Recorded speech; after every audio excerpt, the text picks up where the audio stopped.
Subscribe कीजिए gospel of Jesus channel को, bell icon को दबाएं और ऑल को प्रेस करें to never miss any video.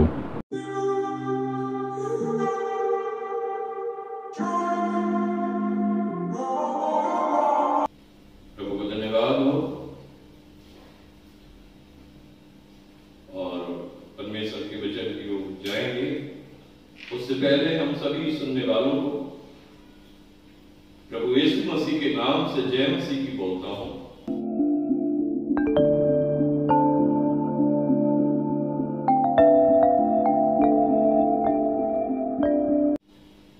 आज परमेश्वर आपको आशीष दे और आज हम देखेंगे कि परमेश्वर उसकी दया कितनी बड़ी है, उसका प्रेम कितना गहरा है, वो कितना महान है। और पवित्र बाइबल में जब हम पढ़ते हैं और वहां पे ऐसे लिखा हुआ है, और यमुना की 3 और 5 भाग के अंदर जब हम देखते हैं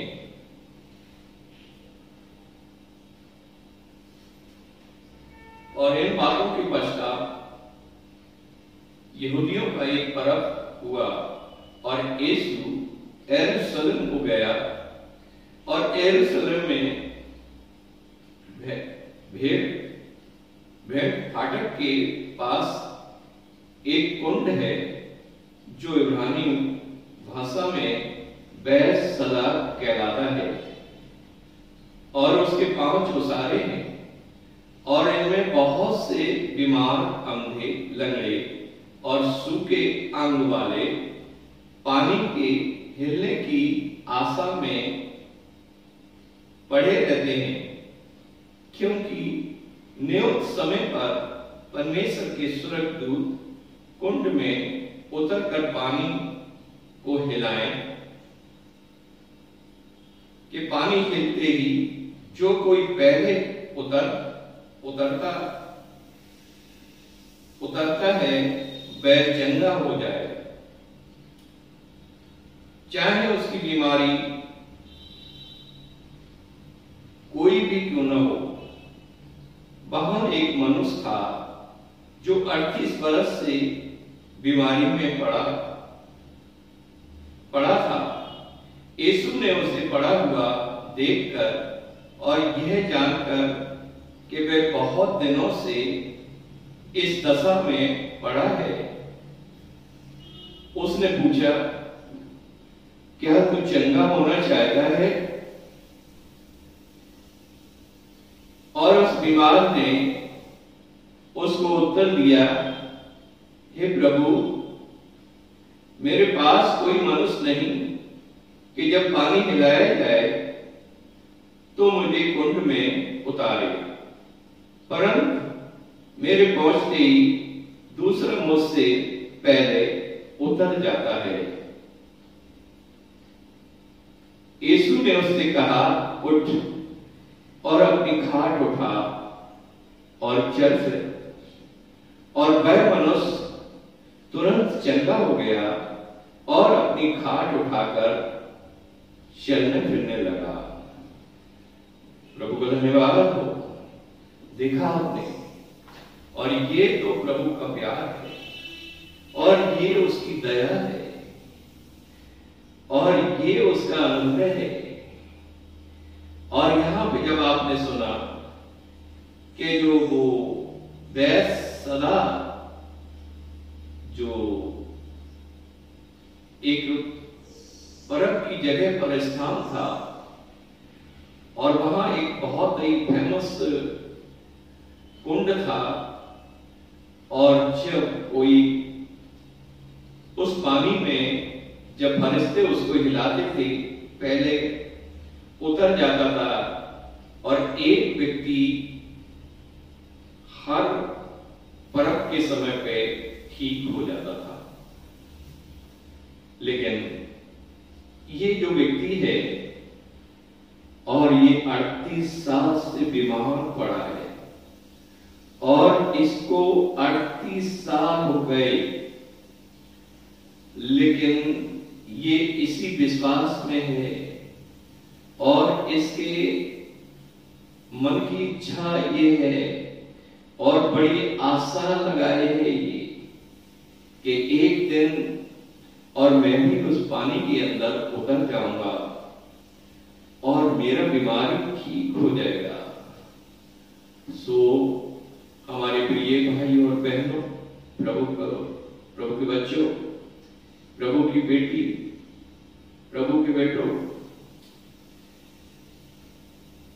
कितने साल बीत गए इंतजार करते करते, लेकिन इसका भला तो नहीं हुआ और इसका भला नहीं हुआ।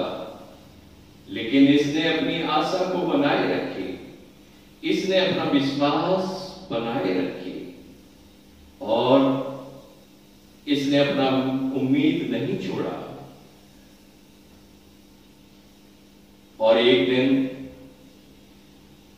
और वहां पे जब यीशु मसीह आए और उससे पहले और जो रोज किस्म किस्म के लोग आते थे उस समय और वो लोग चंगे होके चले जाते, लेकिन ये बेचारा 38 साल से पड़ा हुआ वहां वैसदा कुंड के किनारे पड़ा था, लेकिन 38 साल से अभी तक ठीक नहीं हो पाया। और हमारे प्रिय भाई और बहनों, आप 38 साल की समस्या को समझ सकते हैं। और कुछ बीमारी ऐसी आती हैं जिसमें मनुष्य अपने जीवन की जंग को हार जाता है और उसका जीवन समाप्त हो जाता है, लेकिन उसके जीवन में कोई सहायता के लिए नहीं होता और उसकी मदद के लिए कोई नहीं होता और वो तड़पता रहता है अपने बिस्तर पर और उसे बड़ी आस रहती है कि थोड़े दिन में और जी लेता, और यदि हमारी बीमारी चंगी हो जाए तो मैं थोड़े दिन और जिंदा रहूं। और क्या कोई ऐसा तरीका हमारे लिए कोई करेगा? क्या जो स्वर्ग में परमेश्वर है वो हमारी मदद करेगा? क्या मैं थोड़े दिन बिल्कुल अपने शरीर से, अपने स्वास्थ्य से चंगाई पाकर भला चंगा होकर भी कुछ दिन जी सकता हूं? लेकिन मनुष्य के जीवन में ऐसा हो नहीं पाता है और वो तड़पता रहता है और वो तड़पता रहता है और वो रात और दिन गुहार लगाता है और वो विनती करता है, और मैं कहां जाऊं और मैं क्या करूं और मेरी सहायता के लिए कोई है नहीं, मेहरबानी करके कोई हमारी मदद करो। और कभी कभी वो ऊपर वाले को पुकारता है और कभी दाएं बाएं देखता है, और क्या कोई उसके आंसुओं को पोंछे? क्या उसके कंधे पर हाथ रख के थपथपाए और क्या उससे कहे चिंता मत कर, मैं तेरे साथ हूं? लेकिन ये व्यक्ति इतना लाचार है, इतना मजबूर है और इसको लकवा मार गया और ये तो सिर्फ लेटा रहता है और ये तो सिर्फ पेट के बस सकल सकता है, लेकिन इसके पांव बिल्कुल कमजोर हैं और इसका शरीर, हाथ इसके कमजोर हैं और ये चल नहीं सकता और ये उठ नहीं सकता। सो हमारे प्रिय भाई और बहनों, आप समझ सकते हैं इसके दर्दनाक दुर्दशा को, इसकी पीड़ा को आप समझ सकते हैं कि जो आदमी बिल्कुल अपने शरीर को हिला नहीं सकता और जो कई साल से उठ बैठ नहीं सकता, और उसके जीवन का अंत कैसा होगा और उसकी दशा कैसी होगी। लेकिन अब और एक दिन लेकिन यीशु मसीह उसके सामने आया और यीशु मसीह ने उससे सवाल किया और यीशु मसीह ने ऐसा कुछ बोला, और क्या तू चंगा होना चाहता है? और वो व्यक्ति एकदम गिड़गिड़ाया और वो विनती करने लगा, हे प्रभु, और लेकिन मैं चंगा होना चाहता हूं, लेकिन मेरी सहायता के लिए कोई है नहीं, मेरी सहायता के लिए कोई है नहीं। हे प्रभु, मेरी मदद कौन करेगा? कौन मुझे उस वैसदा कुंड पानी में उतारेगा जिससे कि जब परमेश्वर के दूत उसमें उतर के पानी को हिलाएं और मैं तुरंत चंगा हो जाऊं। लेकिन ऐसा हो नहीं पाता। लेकिन इसी इंतजार में और आशा लगाए और 38 साल बीत गए, लेकिन मेरा भला नहीं हुआ। लेकिन अभी भी मुझे विश्वास है, लेकिन एक दिन मैं जरूर चंगा हो जाऊंगा। और यीशु ने उससे कहा, और तू एक काम कर।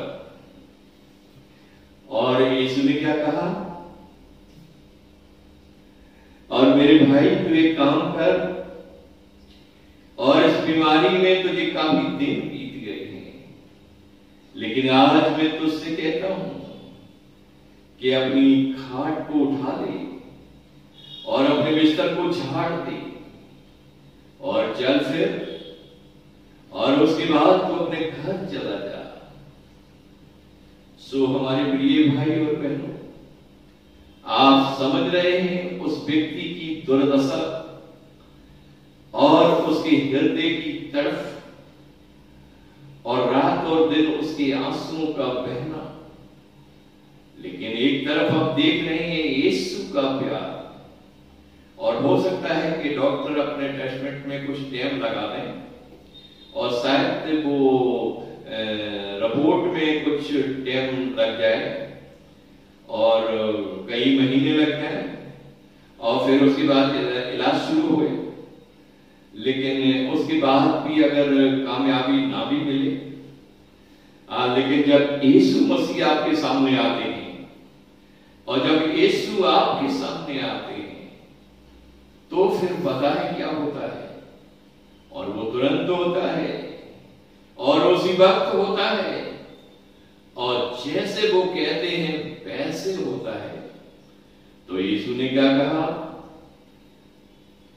और अब तुझे और इंतजार करने की जरूरत नहीं है, और तुझे अब घबराने की चिंता करने की जरूरत नहीं है।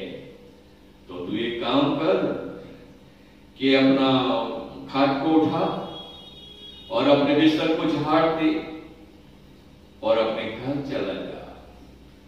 और वो तुरंत जो है वो लकवे का मारा जो था वो उछलने लगा और वो कूदने लगा और वो बड़ा खुश हो गया, क्योंकि उसके जीवन में एक खुशहाली आई और यीशु ने उसके जीवन को बदल दिया और वो नया हो गया और बिल्कुल नया हो गया।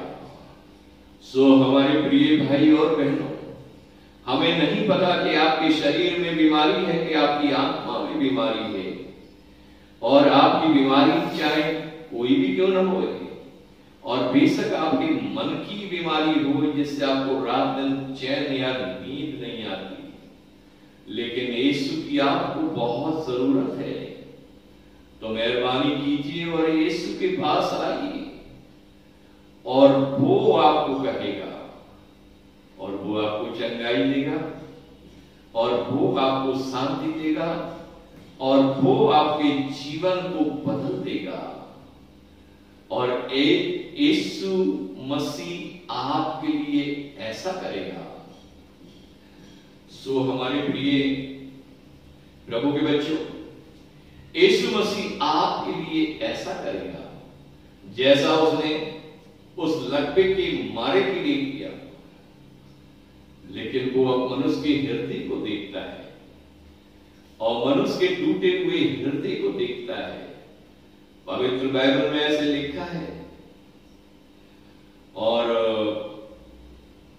दूसरा अध्याय 16 उसके 9वें वचन में लिखा है, और परमेश्वर की आंखें पृथ्वी पर प्रतिदिन इसलिए लगी रहती हैं कि जो सच्चे मन से और उसे पुकारते हैं, और उनकी सहायता के लिए वो अपने हाथ को बढ़ाएगा। और जो पृथ्वी का कोई भी व्यक्ति होए और किसी भी जगह का होए और कैसा भी होए, लेकिन वो अगर सच्चाई से यीशु को पुकारेगा तो यीशु उसके सामने आएगा और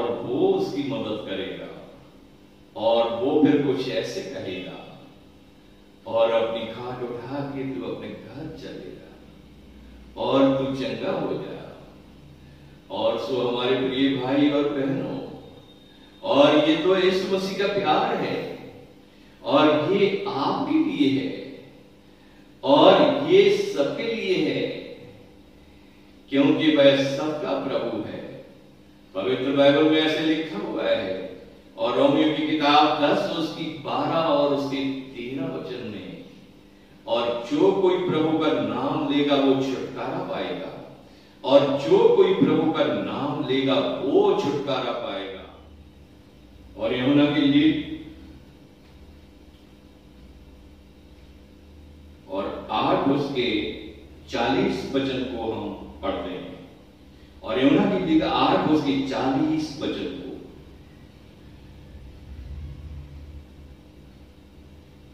और जब यीशु लौटा तो लोग उससे बड़े आनंद और खुशी के साथ मिले, क्योंकि वो उसकी बात जोत रहे थे और वो उसका इंतजार कर रहे थे कि वो कब आए। लेकिन एक ऐसा समय आया कि यीशु मसीह वहां पे पहुंच गए, और इतने में एक व्यक्ति, यायर नाम का एक व्यक्ति आया, और जो आराधनालय का सरदार था, और ये बिल्कुल यीशु मसीह के पास आया और उसके पैरों पे गिर गया और घुटनों को टेक लिया और विनती करने लगा। और इसने घुटनों को टेका और विनती करने लगा, और ये जो व्यक्ति आराधनालय का सरदार था, और इसने पता है क्या किया, और ये तो परमेश्वर के भवन का पूरा इंतजाम करने का इसको तरीका आता था, और इसको पता था कि इबादत परमेश्वर के लोग कैसे करते हैं और कैसे उनके गवैये खड़े होते हैं, और किस तरह से हम उसकी स्तुति और महिमा करते हैं, और किस तरह से परमेश्वर की हम बढ़ाई कर सकते हैं, और परमेश्वर को खुश करने के इसको सारे तरीके आते थे, और इसको पता था कि परमेश्वर को किस तरह से हम अपने प्यार को उसको दिखा सकते हैं परमेश्वर को, और किस तरह से हम अपने प्यार से उसे अपनी ओर खींच सकते हैं। और इसलिए कि इसका काफी पुराना तजुर्बा था, क्योंकि ये वहां का बहुत बड़ा एक इबादत कराने वाला व्यक्ति था। तो इसने क्या किया, और जैसे ही यीशु मसीह के पास आया और इसने घुटनों को टेका और उसके पैरों पे गिर गया और विनती करने लगा और गिड़गिड़ाने लगा, और इसने एक बात कहा और गिड़गिड़ाते हुए उसने मिन्नत करते हुए उससे रिक्वेस्ट किया, प्रभु मेहरबानी से मेरे घर चलिए। और उसने हमारे उद्धारकर्ता यीशु से कुछ इस तरह से अपने वचन बोले, और उसने परमेश्वर के प्रभु यीशु मसीह के पैरों पे गिर के उसे दंडवत किया और उसके सामने घुटने टेक के इस तरह से विनती की, प्रभु मेहरबानी से हमारे घर चल, क्योंकि मेरे 12 साल की इकलौती बेटी है और वो मरने पर है। प्रभु मेहरबानी करके जल्दी चल, क्योंकि वो मेरे जीवन का सहारा है। और वो तो मेरी इकलौती बेटी है और वो बिल्कुल हमारे मन में बसी हुई है, और यदि उसको कुछ हो जाएगा तो मुझे बड़ी तकलीफ होगी। तो उससे पहले कि उसको कुछ हो जाए, और तू जल्दी से मेहरबानी से मेरे घर चल।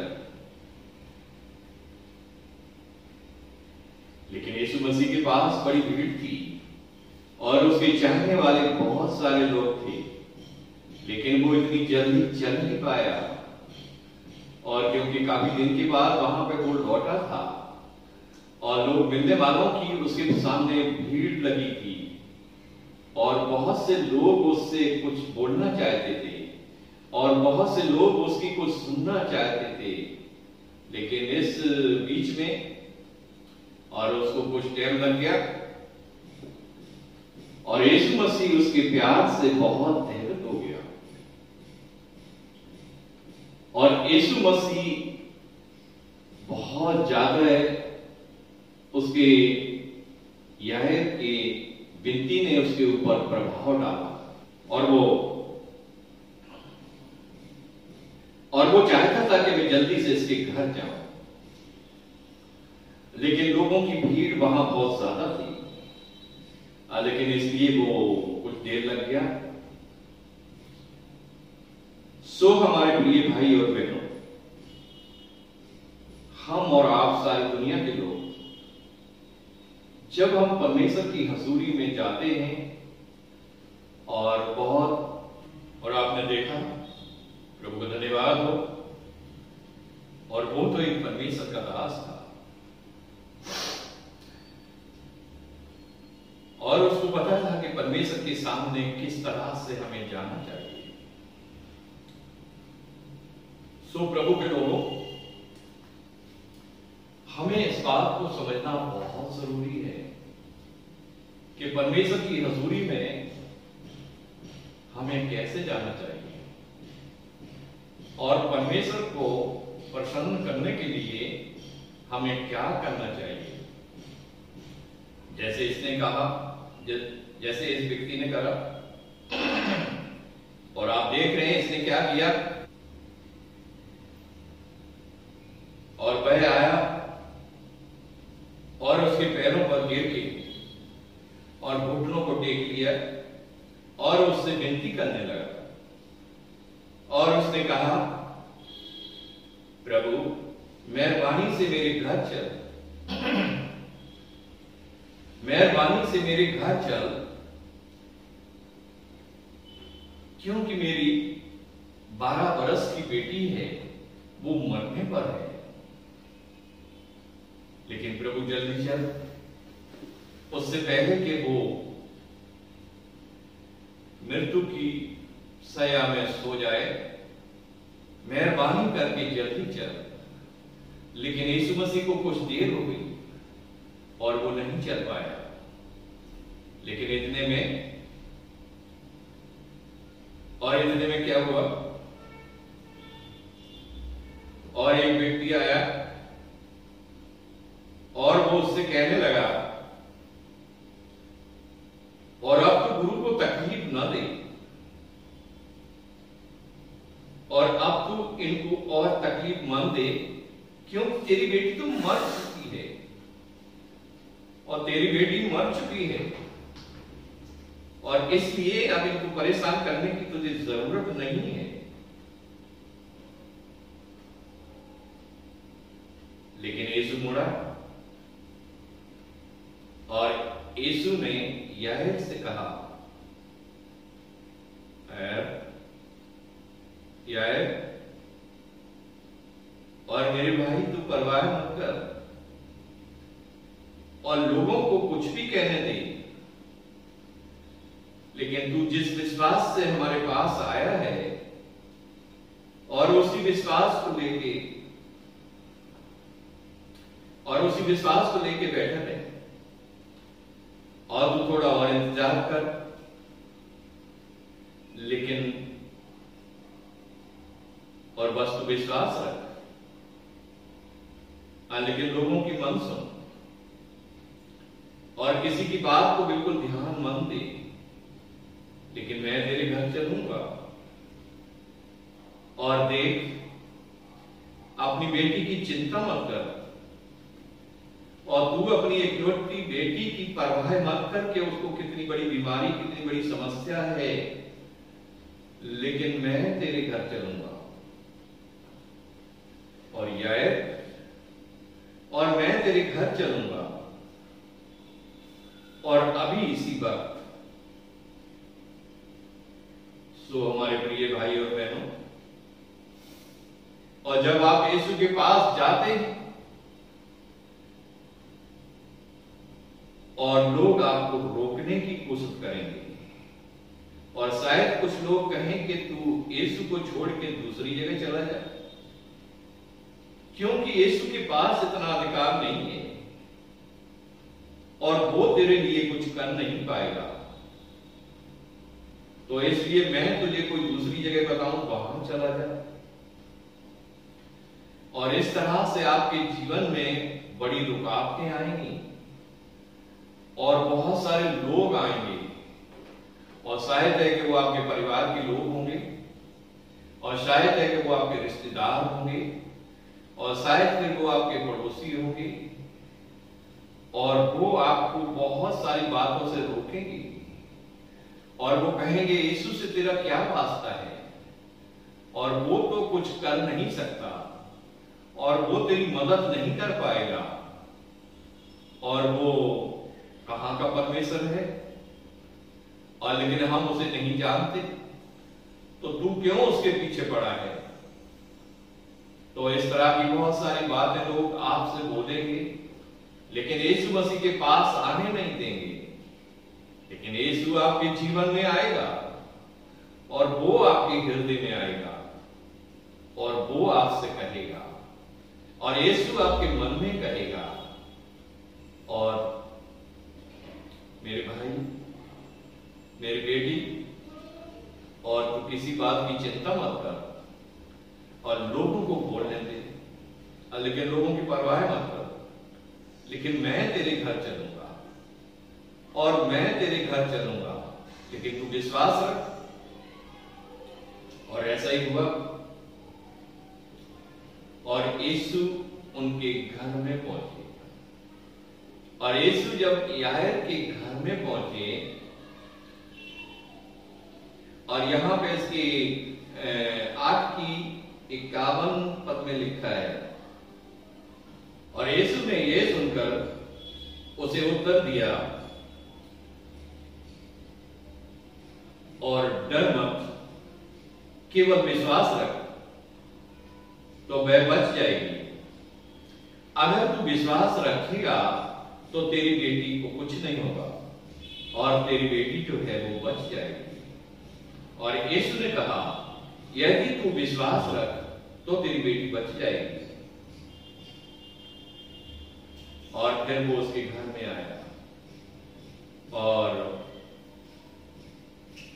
वहां पे बड़े रोने चीखने की आवाजें हो रही थी, और उसके घर वाले सब रो रहे थे, क्योंकि वो लड़की मर चुकी थी, और इस तरह से वहां बड़ा मातम छाया हुआ था, और घर में बहुत ही शोर हो रहा था, और लोग चीख रहे थे, चिल्ला रहे थे।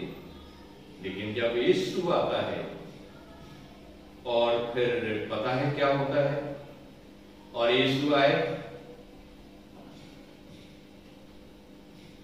और तुरंत वो लड़की के पास गए, और उनसे कहा, और तुम क्यों रोते हो, और देखो रो मत, परंतु ये देखो कि लड़की मरी नहीं है, सो रही है, और इसलिए तुम्हें रोने की जरूरत नहीं है, और इतना ज्यादा शोकित या दुखित होने की जरूरत नहीं है, क्योंकि लड़की मरी नहीं है, लड़की सो रही है। प्रभु का धन्यवाद हो। और लेकिन उनको पता था कि वो मर गई है।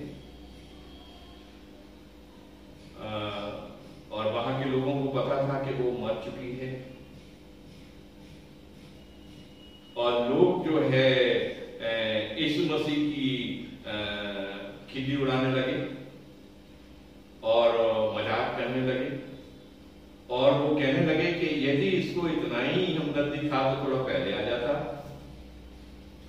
लेकिन जब लड़की मर चुकी है तो ये झूठी तसल्ली कैसे दे रहा है? और ये तो कह रहा है कि लड़की मरी नहीं है, सो रही है, लेकिन लड़की तो बिल्कुल मर चुकी है। परंतु उसने उसका हाथ पकड़कर और पुकार के कहा, हे लड़की उठ। और तब उसके प्राण उसमें लौट आए और वह तुरंत उठ बैठी। और उसने आज्ञा दी कि उसे कुछ खाने को दो। और उसके माता पिता चकित हुए, परंतु उसने उन्हें चिताया, जो हुआ है किसी को कुछ मत कहना। प्रभु का धन्यवाद हो। देखा आपने कि जब यीशु मसीह किसी के घर में आते हैं, जब यीशु मसीह किसी के घर में आते हैं, उससे पहले बेशक घर में चाहे कितना ही विलाप हो, कितना ही बीमारी हो, कितना ही दुष्ट आत्माओं के प्रभाव हो, कितनी भारी समस्या हो, कितनी बड़ी अशांति हो, लेकिन यीशु को जब आप लाएंगे, लेकिन यीशु को जब आप बुलाएंगे और यीशु आपके घर में आएंगे और वो आपकी समस्या का हल करेंगे और वो आपके आंसुओं को पोंछेंगे और वो आपके दुखों को दूर करेंगे और फिर से वो आपके जीवन में खुशहाली लाएंगे। सो प्रिय हमारे भाई और बहनों, इस पृथ्वी के प्रत्येक रहने वाले को यीशु की बहुत जरूरत है। हमें आपको सभी को यीशु की जरूरत है। हम चाहते हैं कि कोई हमारे हृदय में सांत्वना दे। आप चाहते हैं कि कोई हमारे कंधे पर हाथ रखे और शायद है कि अपने जीवन के सफर में आप अकेले ही चलते रहे।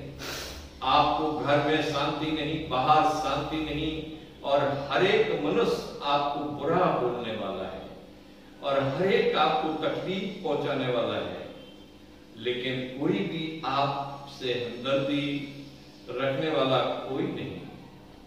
लेकिन मैं एक प्रभु के नाम को बताता हूं और मैं एक खुदा के नाम को बताता हूं और उसका नाम यीशु है। और ऐसे बुरे वक्त में जब आप यीशु के पास आते हैं और यीशु को पुकारते हैं और उससे विनती करते हैं और उसको जब आप मजबूर करते हैं और उससे कहते हैं, मेहरबानी करके मेरे घर में आ, हे प्रभु मुझ पर दया करके मेरे घर चल।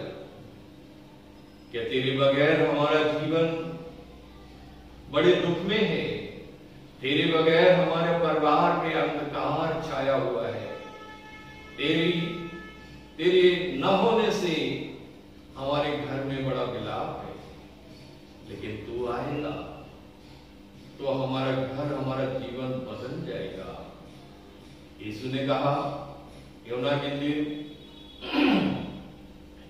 लिए और 14 उसके 6 वचन में लिखा है, और यीशु ने कहा, मैं जीवन हूं और मैं जीवन हूं। और यीशु ने कहा, मैं स्वर्ग का रास्ता हूं और मैं ही जीवन हूं। प्रभु का धन्यवाद। और उस वचन में ऐसे कहा, और मेरे बगैर कोई भी रास्ता नहीं है कि आप स्वर्ग में प्रवेश कर पाए, और आपके स्वर्ग में परमेश्वर के पास जाने का सिर्फ एक ही रास्ता है और वो मैं हूं, और मेरे बगैर कोई भी स्वर्ग में नहीं पहुंच सकता, क्योंकि पवित्र बाइबल में यूहन्ना की इंजील और उसके 14 उसके 6 वचन में लिखा है, तो मेहरबानी से आप यीशु के पास आइए, और जब जीवन आपके घर में आएगा और वो जीवन आपके हृदय में आएगा और वो जीवन आपके मन में आएगा, आपका दुख जाता रहेगा, आपके घर से बीमारी जाती रहेगी, आपके ऊपर से मौत का साया जाता रहेगा, क्योंकि यीशु जीवन है, यीशु शांति है, यीशु जगत की ज्योति है। तो प्रभु के बच्चों, ये मौका अपने हाथ से जाने न दें, बल्कि जैसे नायन ने किया और उसने यीशु को अपने घर लाने के लिए मजबूर कर दिया, लेकिन वो घर में आया, और इसी तरह से जब आप उसको मजबूर करेंगे और वो आपके घर में भी आएगा, और फिर आपके घर में वो और आपके परिवार का सुधार करेगा और आपके आंसुओं को पहुंचेगा, आपकी बीमारी को दूर करेगा, आपके दुखों को दूर करेगा, आपके कंधे पे हाथ रखेगा, जैसे यीशु मसीह ने नायक के कंधे पर हाथ रख के कहा, डर मत, बस विश्वास रख, क्योंकि तेरी बेटी मरी नहीं है। और यीशु ने कहा, तू विश्वास रख और धीरज रख, क्योंकि तेरी बेटी मरी नहीं है, वह तो सो रही है। प्रभु का धन्यवाद हो। और यीशु मसीह का हृदय ऐसा है, यीशु मसीह का प्यार ऐसा है। तो प्रभु के बच्चों, इन वचनों के द्वारा परमेश्वर आपको आशीष दे। आइए हम छोटी सी प्रार्थना करें। महान दयालु परमेश्वर पिता, तेरी दया बड़ी है खुदा। आज जिन्होंने भी तेरे इस वचन को सुना है, उनके जीवन में तू आप खुदा, उनके घर में आप प्रभु जी, उनके परिवार में आप खुदा, उनके जीवन को बदल दे खुदा, उनके घर में शांति ला खुदा, उनके परिवार से बीमारी को दूर कर, उनके घर से गरीबी को दूर कर, उनके घर से हर एक समस्या को दूर कर, उनके घर से हर एक दुष्ट आत्माओं के प्रभाव को दूर कर। ये प्रभु तेरे बच्चे हैं, ये तेरे लहू से खरीदे हुए तेरी संतान है खुदावंद। तूने तो कहा था ये बिल्कुल भटकी हुई भेड़ की तरह है, और ये ऐसे हैं जैसे इनका कोई चरवाहा नहीं, और इनको देख के मुझे बड़ा तरस आ रहा है। और प्रभु परमेश्वर हमारे पिता, तू तो तरस का परमेश्वर है, तो मेहरबानी करके इन पर दया कर। कोड़ी गांव के लोगों के लिए प्रार्थना करते हैं खुदावंद, जो मैदान में पड़े हैं प्रभु जी, जिनकी आंखों से आंसू बह रहे हैं, जिनके बच्चे बीमार हैं प्रभु जी, जिनके घर में खाने के लिए नहीं, जिनके पास कोई खुदावंद साधन नहीं, जिनकी मदद के लिए कोई है नहीं। हे प्रभु, वो किस तरह से तबाही में हैं, मेहरबानी करके उन पर दया कर, उन पर दया कर मेरे प्रभु। जब वो तुझे पुकारते हैं खुदावंद, तू उनके लिए कोई रास्ता खोल खुदावंद, उन तेरे चुने हुए लोगों के लिए कोई रास्ता खोल मेरे प्रभु, उनकी मदद कर मेरे परमेश्वर, उनकी सहायता कर प्रभु जी। कैसे बारिश में छोटे छोटे बच्चे कैसे बारिश में कैसे रहेंगे प्रभु? हे प्रभु परमेश्वर, वो भूखे प्यासे कैसे पड़े रहेंगे? हे दयालु परमेश्वर, जिनके सर पे छत नहीं है, वो कैसे रहेंगे खुदावंद? हे प्रभु, तू उनके आंसुओं को पहुंच, तू उनके हृदय में सांत्वना दे खुदावंद, तू उनके लिए कोई नया रास्ता निकाल मेरे परमेश्वर। दयालु परमेश्वर, इस तरह की कोई भी मुसीबत में है, कोई भी परेशानी में है, सभी की तरफ प्रभु जी तू देख, सभी की मदद के लिए अपने हाथ को बढ़ा और उनकी सहायता कर प्रभु जी। मैं विनती करता हूं प्रभु जी कि पृथ्वी पर जो भी मनुष्य इस दुर्दशा में है खुदावंद, तू अपने हाथ को बढ़ा के उनकी सहायता कर खुदा, खास तौर से कोड़ी गांव को प्रभु जी तू बचा ले मेरे परमेश्वर। उन बच्चों के जीवन को बचा, उन बहनों के महिलाओं के जीवन को बचा प्रभु जी, उन भाइयों के बुजुर्गों के जीवन को बचा प्रभु जी। उनके जीवन में तू शांति बन के आ खुदावन, उनके लिए एक ऐसा रास्ता लेके आ प्रभु जी जिसमें वो सफर कर सके। धन्यवाद प्रभु जी। जितने सुनने वाले हैं, जितने इस वीडियो को सुनते हैं, सभी को प्रभु परमेश्वर तेरे चरणों में सौंपते हैं। आज के दिन तू सभी को आशीष दे प्रभु जी। यीशु मसीह नासरी के नाम से हम सभी के दुखों को दूर करते हैं। यीशु मसीह नासरी के नाम से हम सुनने वाले सभी को आशीष देते हैं। धन्यवाद करते हुए इस विनती को उद्धारकर्ता मसीह यीशु के नाम से मांगते हैं।